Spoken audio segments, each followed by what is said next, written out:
Good morning students. आज हम chapter 4 में प्रारंभ करेंगे टॉपिक आवेशी चालक की स्थितिज ऊर्जा, potential energy of a charge conductor. तो किसी भी चालक को आवेश देने में कुछ कार्य करना पड़ता है और किसी भी चालक को आवेश देने में जो कृत कार्य होता है वही कार्य उस चालक में स्थितिज ऊर्जा के रूप में संचित हो जाता है। और किसी भी आवेशी चालक को आवेश देने पर उसकी जो स्थितिज ऊर्जा होती है उसकी वैल्यू कितनी होती है इसकी हम गणना करेंगे। तो हम मान लेते हैं, माना एक चालक है, इस चालक पर आवेश Q है, इस चालक की धारिता C है। तो इस चालक पर आवेश Q और धारिता C के कारण जो विभव होगा उसकी गणना कर लेते हैं। तो आवेशित चालक पर विभव, अब विभव चूंकि हम जानते हैं Q बराबर CB से V बराबर हो जाएगा Q upon C, equation first. तो किसी भी आवेशी चालक को आवेश देने में जो विभव होगा V equal to Q upon C हो जाएगा। अब हम मान लेते हैं, माना अनंत से इस चालक को हम dq आवेश दे रहे हैं। तो माना dq आवेश को अनंत से लेके आ रहे हैं और इस चालक को दे रहे हैं, तो चालक को dq आवेश देने में कुछ कार्य होगा, उस कार्य की गणना करेंगे। तो चालक को सूक्ष्म आवेश dq देने में कृत कार्य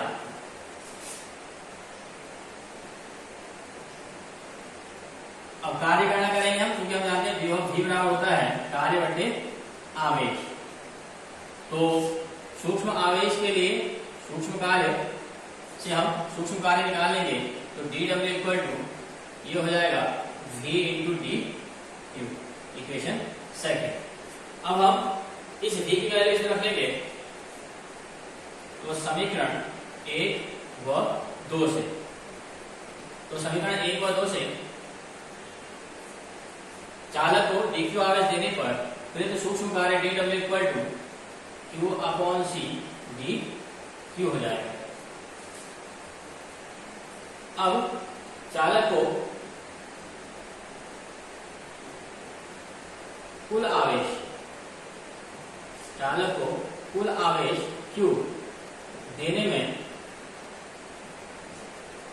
कृत कुल कार्य हमारा आवेश को जो Q है इसे हम पूरे चालक को दे देते हैं। तो इसको देने में जो कुल कार्य होगा वह कार्य हो जाएगा W equal to integration dW की वैल्यू रख देंगे इसमें। तो W इक्वल टू इंटीग्रेशन यह हो जाएगा Q अपॉन C dQ। अब इससे 1 अपॉन C को कॉमन ले लेते हैं, तो कार्य W बराबर हो जाएगा 1 upon C common integration Q dQ। अब हम जानते हैं चूंकि integration x to the power n dx equal to होता है x to the power n plus 1 upon n plus 1। तो यह हो जाएगा W equal to 1 upon C Q, power 1 है तो पावर में 1 ऐड हो जाएगा और वही पावर हम अपॉन में ले लेंगे। तो कार्य W इक्वल टू हो जाएगा 1 upon C Q square upon 2, यानी कि W equal to 1 upon 2 Q square upon C। अतः किसी भी चालक को Q आवेश देने पर जो कृत कार्य होगा वह कार्य W इक्वल टू हो जाएगा half Q square upon C। और किसी भी चालक पर जो किया गया कार्य होता है वह कार्य स्थितिज ऊर्जा के रूप में संचित हो जाता है। तो इसलिए चालक की स्थितिज ऊर्जा, तो चालक की स्थितिज ऊर्जा U बराबर चालक पर कृत कार्य, तो U equal to half Q square upon C, यह हो जाएगा किसी भी चालक की स्थितिज ऊर्जा। अब इसमें हम जानते हैं क्योंकि आवेश Q बराबर होता है सी वी, आवेश Q बराबर सी वी। अब यहाँ पर हम Q की जगह इस वैल्यू को रख लेते हैं, तो इसलिए U बराबर हो जाएगा half C V square upon सी,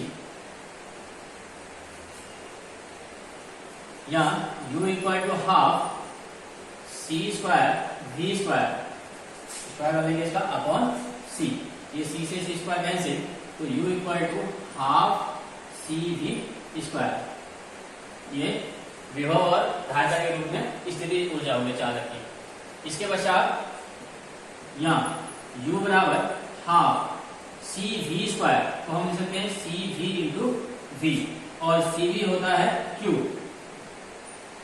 तो इसलिए U बराबर हो जाएगा हाफ Q V।